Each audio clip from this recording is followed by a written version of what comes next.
Buat kalian yang mau mensupport channel ini dengan donasi atau emang sekedar mau beli mimin kopi, kalian bisa pilih antara Super Thanks atau Saweria. Gue sih nggak masalah kalian pilih yang mana. Cuma kalau bisa lewat Saweria aja. Soalnya kalau YouTube potongannya gede 30%. Kalau Saweria cuma 5%. Untuk link Saweria kalian bisa klik aja di atas kanan nih, atau bisa cek di kolom deskripsi. Tapi kalau mau support nggak harus donasi kok. Dengan kalian nonton sampai habis dan memberikan like pada video ini, itu udah ngebantu banget buat support channel ini. Oh iya, kalian juga bisa join nih ke grup Telegram komunitas cerita manhwa yang baru. Untuk linknya, gue tampilin di layar ya. Tapi kalau malas ngetik, cek aja kolom deskripsi. Di sana, kalian bisa sharing nih topik seputar manhwa dan kawan-kawan, dan juga ketemu teman baru. Kalau mau info terbaru dari Mimin, misalnya upload kapan atau misalnya ada telat upload, Mimin pasti akan langsung infokan di Telegram. Makanya, jangan lupa join ya. Nggak perlu berlama-lama lagi, kita mulai aja ceritanya. Halo guys, Sabik di sini, dan sebelum mulai ceritanya, gue mau ngumumin nih kalau Mimin sekarang ngadain giveaway. Mimin mau giveaway satu buah HP baru saat nanti udah menyentuh 50.000 subscriber. Untuk ikut atau berpartisipasi ada beberapa syaratnya nih, tapi simple banget. Syarat dan ketentuannya kalian bisa lihat nih di Instagram Mimin. Instagram Mimin tuh nih, Mimin tulis nih HP Sabik 12, atau kalian bisa lihat aja nih di link di deskripsi, udah Mimin cantumin di bawah. Di Instagram Mimin itu ada postingan dengan logo cerita manhwa. Nah, di sana kalian bisa lihat tuh syarat dan ketentuannya. Gak susah kok, syaratnya simple banget. Gak pakai ribet, gak pakai susah. 2 menit selesai. Pemenangnya akan Mimin umumin saat udah menyentuh 50.000 subscriber. Tunggu apa lagi? Makanya yuk, buruan subscribe biar cepet-cepet giveaway-nya. Nanti bakal ada giveaway terus kok, tenang aja. Oke, segitu aja. Kita lanjut ke ceritanya. Bagaimana dengan Chauke? Kenapa sebagai tuan rumah dia bahkan gak hadir di sini? Aku nggak tahu, bos. Ini kan berbibir kuning yang langka.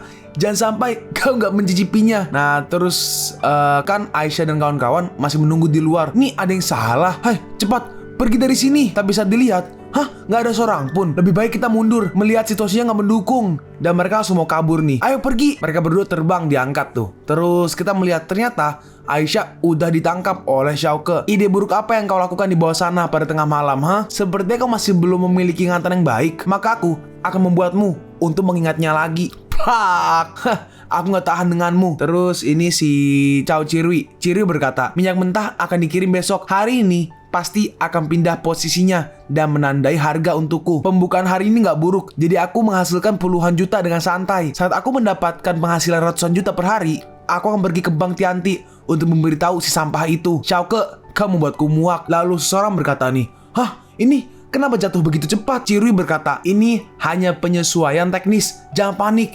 Bos, ini gak bagus. Cirwi berkata, apa yang kau takutkan? Bukankah para ahli di bank lebih baik dari dirimu? Jika ada masalah, mereka akan pindah posisi lebih awal. Terus kita lihat nih, chartnya jatuh banget. Cirwi berkata, apa pernah aku melihat minyak mentah negatif? Si bawahannya menambahkan nih, aku belum pernah mendengarnya. Dan terus nih sahamnya terus jatuh. Bos, kita udah berakhir. Selesai. Emangnya berapa banyak kerugian kita? Dia menjawab nih, selain kerugian 40 miliar yuan, kita masih berhutang hampir 80 miliar yuan kepada bank. Dengan kata lain, kita kehilangan 120 miliar. Hah? Bos, kok nggak apa-apa, bos? Cirwi berkata, sudah berakhir. Kali ini, aku nggak punya alasan untuk menghentikan ayahku memiliki anak kedua. Chauke brengsek, kenapa kau selalu membuatku muak? Kita sekarang pergi nih di pavilion Chiangxin. Nah, seseorang berkata nih, Nona Chow, Mandor Sishan, Tuan Liu akan memberikan uang tunai 10.000 yuan. Selamat ulang tahun. Ciasi merespon nih, terima kasih banyak Tuan kau dari perusahaan bahan bangunan Haufa memberikan hadiah sebesar 50.000 yuan. 5.000 hadiah dari perwakilan pekerja migran. Lalu tiba-tiba datang nih Sumina dan juga Cirwi. Sumina berkata, Cao Ciasin, sepertinya kau sangat dekat dengan orang-orang. Tidak menjijikan untuk bergaul dengan para pekerja migran ini. Jika aku tahu, aku tidak akan datang. Aku akan menyelamatkan diriku dari bau busuk. Nih orang yang kanan berkata nih, Nona Chow, saya di sini untuk memberikan hadiah atas nama semua orang. Karena kami sudah menyampaikannya, lalu kami akan pamit undur diri. Tapi Ciasin menahannya nih, bukan kau yang harus pergi. Ciasin berkata nih ke Sumina, proyek Sishan milikku ini sepenuhnya bergantung kepada dukungan mereka pekerja imigran. Tanpa mereka, aku gak akan menjadi seperti sekarang ini. Dia adalah tamuku hari ini. Kalau kau nggak menyukainya, pergilah sana. Sumina membalas, apa kau pikir aku di sini untukmu, ha? Kau terlalu banyak bermimpi. Kami di sini untuk menghadiri pesta keluarga Lan Kuang, Lan Meng, dan Sun Happy Build. Jadi jangan salah paham, keluarga Qi Qinglan adalah keluarga terbesar kedua di Laut Cina Timur, dan hanya keluarga Cao yang memenuhi syarat untuk berpartisipasi. Cao Cirui Cao ya. Apa kau pernah melihat mobil-mobil itu? Setiap mobil mewakili suatu kekuatan yang tidak sebanding dengan pekerja imigran milikmu. Keluarga Lan emang kuat, merupakan kehormatan bagi Chiang Cheng untuk memilih melakukan dan memberikan hadiah kepada menantu perempuan di kampung halamannya. Chiang Cheng, Cirui melanjutkan nih, Nona Cao, sebagai seorang jenius muda yang luar biasa di Chiang Cheng, kau nggak boleh memilih untuk merayakan ulang tahunmu pada saat ini.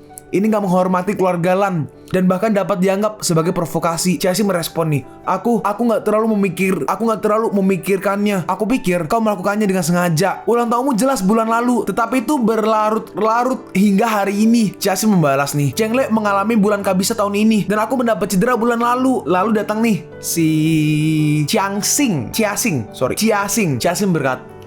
berkata, bagaimana jika itu provokatif? Itu hanya keluarga Lan belaka. Aku masih nggak peduli tentang itu. Dalam hati Ciaxing, meski telah sukses sepenuhnya, namun tetap akan terbelenggu oleh perasaan pemilik aslinya. Bagaimanapun, keluarga Cao nggak ada hubungannya denganku. Aku membencimu. Ngomong-ngomong, Xiaoke menyeka pantatnya pada akhirnya. Jadi aku bisa berbicara dengan kejam. Dalam hati Ciaxin, tambah diduga saudara ketigaku memperlakukanku seperti keluarganya sendiri. Dalam hati mereka berdua, dia sangat agresif. Lalu tiba-tiba seseorang datang nih. Kau bilang itu hanyalah sebuah keluarga Lan belaka. Apa yang sebelumnya kau makan sehingga kau berani bermulut besar? Kita melihat nih, yang tengah nih, yang gadis, dia adalah Nona Lan Meng. Sedangkan dua bodyguardnya yang rambutnya coklat namanya Batu. Yang coklat tuh rambutnya ada 2. Kalau yang kanan dia garisnya ada 3 tuh. Yang kanan namanya Baru, yang kiri Batu, yang kanan Baru. Cirui berkata nih, Xiaomeng, aku mendengar bahwa ulang tahunmu diadakan di Chiang Cheng. Aku melakukan perjalanan khusus untuk memberi selamat padamu. Lan Meng membalas nih, saudara Cirui, kau telah kehilangan ratusan miliar yuan dan mengguncang identitas ahli waris dan ingin bekerja sama denganku. Begitu terus terang. Terus si Lan Meng melanjutkan nih, kerjasama bukanlah nggak mungkin, tapi itu tergantung dengan moodku. Waduh, jangan khawatir Nona Lan, saya berjanji akan membuat Anda merasa baik hari ini. Lan Meng berkata nih, tapi sekarang aku sangat gak bahagia. Aku gak bermaksud memprovokasimu. Aku gak peduli. Aku akan membuat keluarga Cao gak bisa mengangkat kepala mereka di Chiang Cheng. Pahami pengaturannya. Lalu seseorang datang nih. Dia berkata, Wakil Presiden Meng dari Kamar Dagang Laut Cina Timur memberikan 5 juta yuan. Selamat kepada Nona Lan dan Li Cheng. Sumina berkata, wah, itu sangat dermawan. Levelnya nggak sama dengan para pekerja migran itu. Lalu, di Koenig Sekcong ngeri. Datang nih seseorang. Dia berkata, kepala gedung tinggi keluarga kau dengan hadiah 8 juta. Saya mengucapkan selamat ulang tahun kepada Nyonya Xiao. Nyonya Xiao, dalam hati itu ya. Mendengar itu, Sumina kaget. Cirui berkata, jangan khawatir, aku sudah menyebarkan beritanya. Orang-orang besar akan segera datang. Pimpinan Mao dari perdagangan Tonghai mempersembahkan potongan biru dan putih untuk merayakan Nona Lan dan Qing Li Cheng. Yu Chia Yu Qing Cheng mempersembahkan sepotong giok biru dan putih dari dinasti Yuan, mengucapkan selamat ulang tahun kepada Nyonya Xiao. Dalam hati mereka, aku gak bisa membayangkan dunia orang kaya. Dia menekan kepalaku setiap kali. Dia menjelaskan bahwa dia berdebat denganku. Lalu tiba-tiba, itu ada yang datang. Kali ini kami berjanji untuk memenangkannya. Nah, ternyata ada kayak kapal gitu kayaknya tuh. Keluarga Long Tonghai datang untuk mengucapkan selamat pada ulang tahun pada Nona Lan dan Qi Li Cheng dengan hadiah 60 mutiara. Lan Lan berkata, 60 kati mutiara? Dia emang kuat. Apa yang akan kau lawan denganku kali ini? Lalu ada muncul lagi nih kapal yang besar. Kenapa suasananya sangat sunyi? Kita lihat nih, kapalnya nggak tahu berapa kali lipat lebih besar nih. Sebuah yacht gede banget. Huang Tiancheng, kepala keluarga Huang, mengucapkan selamat kepada Nyonya Xiao di hari ulang tahunnya. 1 mutiara malam. Lan Meng berkata nih, mutiara malam adalah raja dari semua mutiara. Kali ini aku kalah dengan menyedihkan. Cirui berkata nih, Nona Lan, tenanglah, aku telah mengatur semuanya. Lalu ada yang datang nih, drone. Dan drone-nya turun ke Cirui dan dibuka nih. Nona Lan, berlian ini sempurna dalam hal kejernihan dan warna. Gak kurang dari mutiara malam. Iya, kau benar sekali. Lan Meng berkata nih, Nyonya Xiao, kau gak bisa mencuri perhatianku sekarang. Ciaxi merespon nih, aku gak pernah ingin mencuri perhatianmu. Sumina pergi menghampiri Lan Meng nih. Dia berkata, bagaimana bisa keluarga Cao dibandingkan dengan keluarga Lan? Itu terlalu berlebihan bagiku. Lan Meng berkata nih ke Sumina, aku gak menyukaimu. Menjauhlah dariku. Baiklah. Diusir Cok Sumina. Lalu tiba-tiba datang nih helikopter. Wah, keren sekali. Bisa datang seperti itu. Lan Lan berkata nih, pasti kakak yang datang terakhir. dengan cara yang mengejutkan. Dalam hati Chasin, mungkinkah itu dia? Ternyata itu adalah Chiurong nih. Orang yang kiri berkata, Xie Chiurong datang untuk merayakan ulang tahunnya. Dalam hati mereka, ternyata itu Xie Chiurong. Lalu Chiurong mempersembahkan hadiah nih. Ini beril merah, jauh lebih berharga daripada berlian. Chasin, terimalah hatiku. Lalu si Lan Meng membandingkan nih berlian dari Chiurong dan juga berlian dari Chiuri. Bisa dilihat ya, perbandingannya jauh bos, jauh. Ini lebih kecil dari miliknya.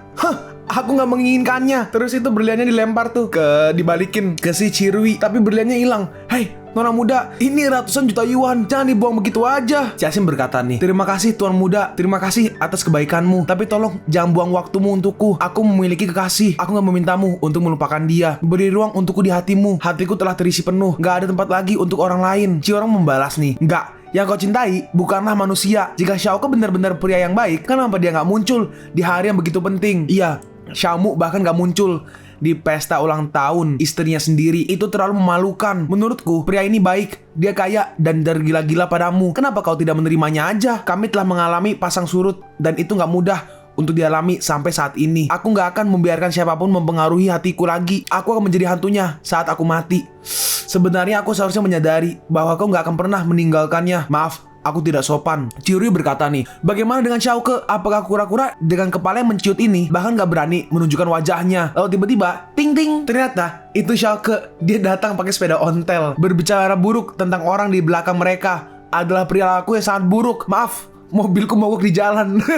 Si Chiuri berkata nih, aku memikirkan semua alat transportasi, tetapi dia muncul hanya dengan mengendarai sepeda ontel. Benar-benar di luar dugaan. Lan Lang berkata, dia masih nggak bisa membiarkanmu pergi. Dalam hati si Lan Meng, aku bahkan nggak melihat apa yang spesial darinya. Kenapa saudari cantik ini begitu menyayanginya? Lalu tiba-tiba si Chiurong maju nih. Xiaoke, aku tidak akan menyerah. Sekalipun aku kalah darimu secara emosi, aku tidak akan pernah kalah darimu di bidang bisnis. Chang Cheng berjuang untuk hegemoni. Aku secara resmi menantangmu. Aku telah menyusun rencana kota baru Pinchang yang akan diterapkan segera setelah Dewan Direksi menyetujuinya. Pada saat itu, kota baru Pinchang akan selesai dan proyek gunung akan dibatalkan sepenuhnya. Lokasi kota baru tepi sungai baratmu itu adalah taman lahan basah yang gak diizinkan untuk dikembangkan. Chiurong membalas nih, maaf, aku baru aja mendapat persetujuan. Ancaman kota baru Pinchang terhadap proyek Xishan terlalu besar. Begitu diterapkan, konsekuensinya tidak akan terbayangkan. Chasin, apa kau menyesal telah menolakku sekarang? Maaf, kota baru Pinchangmu telah dibatalkan. Chiurong membahas nih. Apa kau bercanda? Sekarang, aku sudah mendapat persetujuan. Cukup melalui proses di Dewan Direksi dan semuanya akan dilaksanakan. Aku khawatir hal itu nggak bisa dilanjutkan. Chiurong bertanya, maksudmu apa? Lalu datang nih si Chiusi, karena posisimu sebagai ketua telah dicopot. Saudaraku, kau mengabaikan kepentingan keluarga untuk kepentinganmu sendiri. Untuk melindungi keluarga Xie agar tidak dihancurkan olehmu, aku telah menggantikanmu sebagai ketua dewan. Chiurong membalas, kentut. Pengangkatan dan pemberhentian ketua diputuskan oleh rapat umum pemegang saham. Kau hanya memiliki 30% saham. Bagaimana bisa kau mendapatkan kekuatan pengambilan keputusan? Apa kau ingat bahwa kau telah meminjam 80 miliar yuan dari Bank Tianti? Kenapa? Apakah Tuan Peiler menagih utangnya? Chiusi menjawab nih, bukan Tuan Peiler yang menagihnya, tapi Tuan Xiaoke. Xiaoke? Apa dasar dari penagihan hutangnya? Apakah dia... Terus Xiaoke melempar sebuah kayak kertas kontrak gitu tuh. Aku membeli Bank Tianti dan pertukaran hutang ke ekuitas menukar 10% saham keluargamu. Sekarang, aku adalah pemegang saham utama di grup Xie. Kenapa? Ini sama sekali nggak mungkin. Aku 30, adikmu 30. Kami berdua memiliki 60% saham. Dan kami memiliki hak mutlak untuk berbicara. Kau telah diusir. Orang melihatmu menghancurkan keluarga Xie sepenuhnya. Chiurong berkata nih, beraninya kau bersatu dengan orang luar untuk mengadu domba aku. Aku saudaramu. Chiusi membalas nih, kau tersesat. Kita dah sesat dah ni. Sesat? Yeay! Dah sesat. Dah sesat. Kau tersesat. Aku gak bisa membuatmu sadar akan tingkah lakumu. Lalu si Chiurong pergi nih. Aku gak akan pernah menyerah. Saat aku berdiri, aku akan membuat kalian semua membayar harga yang mahal. Dan Chiurong pun akhirnya pergi nih. Dragon berkata, bos, apakah Anda ingin saya melakukannya? Xiaoke merespon nih, nggak perlu. Jika dia berani membuat masalah di masa depan, dia akan mati tanpa tempat untuk dimakamkan. Chiuri berkata nih, bagaimana tua muda Xie bisa begitu mudah dikalahkan? Xiao, kau mempunyai beberapa trik. Aku dulu meremehkanmu. Terima kasih atas pujianmu. Hah? Siapa yang memujimu? Tapi baiklah, kau mengusir Xie Qiurong. Dan sekarang, aku adalah pemimpin saat ini. Lalu Xiaoke ngeluarin sebuah kontrak perusahaan nih. Xiaoke berkata, grup lagu Song Qilong dengan nilai pasar 100 miliar. Aku akan memberikan ini sebagai hadiah ulang tahunmu. Hah? Ratusan miliar sebagai hadiah ulang tahun? Badut itu adalah aku. Apakah kau bersedia memaafkanku? Xiaoke merespon nih, aku bisa melupakan tamparan itu, tapi dengan satu syarat. Bahkan jika ada 10.000 persyaratan, aku berjanji padamu, aku gak akan pernah meninggalkanmu lagi. Dalam hati Xiaoke, aku memaafkannya sejak dia memberiku xiayi yang penuh warna terlepas dari dirinya sendiri. Tetapi akan bodoh jika nggak menawar saat ini. Xiaoke berkata nih, cemburu membuat orang menjadi jelek dan aku menyukaimu yang cantik. Dalam hati mereka, pria sampah ini. Bukankah ini hanya alasan untuk hasratnya? Jiaxin berkata nih, oke, aku tidak akan cemburu lagi. Gak peduli apa yang kau lakukan, aku akan mendukungmu. Xiaoke berkata nih, kalau kau mendapatkan istri seperti ini, apa yang bisa diminta suami? Lalu si Sumina mengajak Jiaxin. Sumina berkata nih, kalau kau bisa menerima wanita lain, maka aku. Jiaxin membalas nih, oke, aku akan berbicara dengan Xiaoke. Dalam hati Sumina, ulang tahunku yang 100 miliar sebentar lagi. Lalu Jiaxin berkata nih, suamiku, apa bisa kau juga menjanjikan sesuatu padaku? Xiaoke bertanya, ada apa? Kau bisa bermain dengan siapapun yang kau inginkan, tetapi kau nggak boleh bermain dengannya.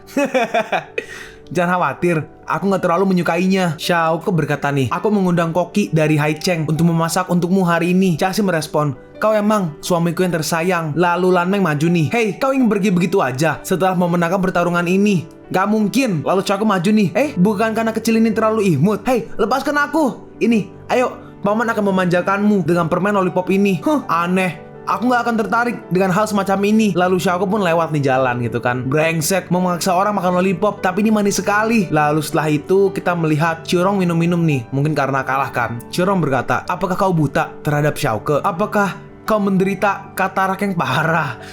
Wanita yang di sampingnya berkata nih, saudaraku, selama kau punya uang, aku akan menjadi Jiaxin. Jiaxin tak bisa dilihat. Keluar dari sini, jalang. Kau pikir kau sebanding dengan Jiaxin, ha? Awas saja kau. Beraninya kau memukulku. Terus si wanita menelpon seseorang nih dan datang nih, saudara Piao, dia yang memukulku. Hei, menjauhlah dariku, berisik. Kita melihat nih orang yang gendut tangannya yang pirang. Dia adalah saudara Piao. Dia berkata, aku kira itu siapa? Ternyata itu Tuan Xie. Xie Qiurong membalas nih, sekarang setelah kau tahu siapa aku, kenapa kau nggak berlutut dan bersujud kepadaku? Terus Qiurong ditampar nih. Plak, kau bukan lagi seorang serigala. Apa kau pikir kau adalah Xie Qiurong yang sebelumnya? Sekarang kau hanyalah pecundang yang ditinggalkan oleh keluarga Xie. Dan gak ada yang peduli kalau kau diinjak-injak sampai mati. Dan gak akan ada yang peduli kalau kau diinjak-injak sampai mati. Qiurong dihajar habis-habisan nih. Betapa sombongnya kau dulu, betapa sengsaranya kau nantinya. Lihat aja, hari ini hanyalah permulaan. Dan Qiurong pun ditinggal nih.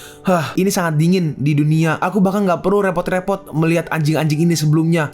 Duh, di mana korek apinya? Sial, kenapa hari ini aku sungguh gak beruntung? Lalu tiba-tiba ada yang menyalakan korek nih. Dan ternyata itu adalah Aisyah nyalain korek buat si Qiurong. Apakah Nona Aisyah datang menemuiku untuk membuat lelucon? Enggak, aku kesini untuk membantumu. Qiurong bertanya, bagaimana? Aku gak punya apa-apa sekarang. Menurutku itu gak ada artinya bagimu. Aisyah merespon nih, aku punya uang. Kau mendapat persetujuan dari kota baru Pinqiang. Kita akan bekerja sama untuk membangun kota baru. Kenapa kau membantuku? Karena kita sama-sama membenci Xiaoke. Nona Aisyah, aku bersedia setia padamu. Ya udah, ikut denganku. Lalu Aisyah pergi nih menemui Luo dan juga Jess. Aisyah bertanya, di mana mereka? Di dalam. Lalu si Qiurong membantai nih orang yang ngebukin dia tadi tuh. Ciuye, aku salah. Aku gak akan berani lagi melakukannya. Kau gak mengerti kenapa unta kurus lebih besar dari kuda. Benar aja, menjadi penindas adalah hal yang paling nyaman. Lalu akhirnya Qiurong pun pergi nih. Lalu tiba-tiba orang-orang itu dihampiri oleh Jiaxin. Kau siapa? Minggir. Anj yang baik tidak akan menghalangi. Jiaxin membalas, meskipun semuanya biasa-biasa aja, sekarang udah cukup bagiku. Dan mereka semua langsung diserap nih. Kita harus sopan dan menciptakan suasana baru. Itu keren. Aku gak menyangka akan berpuas diri karena menghisap esensi dan darah manusia bumi. Sayang sekali, Xiaoke, semua yang aku miliki adalah berkatmu. Ketika aku pulih, kau akan binasa. Kita lihat nih, jadi saat si Qiali Qiali bunuh diri yang masuk ke kolam. Nah, pada saat itu, nih kita lihat nih si dewa tuh. Pada saat itu, aku dibunuh oleh Xiaoke dan menggunakan sisa cahaya ajaib di buku suci cahaya untuk melarikan diri dari sinar sisa jiwa. Aku berkeliaran seperti hantu yang kesepian. Aku akhirnya menemukan pemilik yang cocok dan segera melakukan pertarungan. Dan akhirnya aku bisa menggunakan mayat untuk membangkitkan jiwa yang mati. Xiaoko berkata, "Lihat, kita terlihat seperti pengantin baru. Lihat, apakah aku akan membiarkanmu pergi hari ini? Ayo, siapa takut?" Tapi tiba-tiba, perutku sakit. Jasin, ada apa denganmu? Jangan menakut-nakutiku. Hei, apa yang terjadi? Xiaoko, kau bajingan. Apa kau nggak bisa melakukan sedikit lebih lembut? Sepertinya ada serangga yang menggigit perutku. Cingsui berkata nih, ini parasit, kita harus mengoperasinya secepat mungkin. Hah? Parasit? Jasin berkata, enggak, aku nggak ingin dioperasi. Aku ingin mempunyai seorang anak. Dalam hati Xiaoko, ini adalah teknik sihir, nggak perlu dioperasi. Xiaoko berkata, pergi dan temukan sepotong hati babi. Lanan merespon nih, kebetulan itu ada di dapur. Aku akan mengambilnya. Kalian pun sampai di penghujung video ini. Kalian mau tahu lanjutan chapter ini? Atau manhwa menarik lainnya? Makanya, jangan lupa subscribe biar kalian gak ketinggalan kalau gue upload video baru. Jangan lupa like, komen, dan share ke teman-teman kalian supaya channel ini bisa lebih berkembang ke depannya. Segitu dulu dari video cerita manhwa. Gua Sabik undur diri. See you on the next video. Zaijian.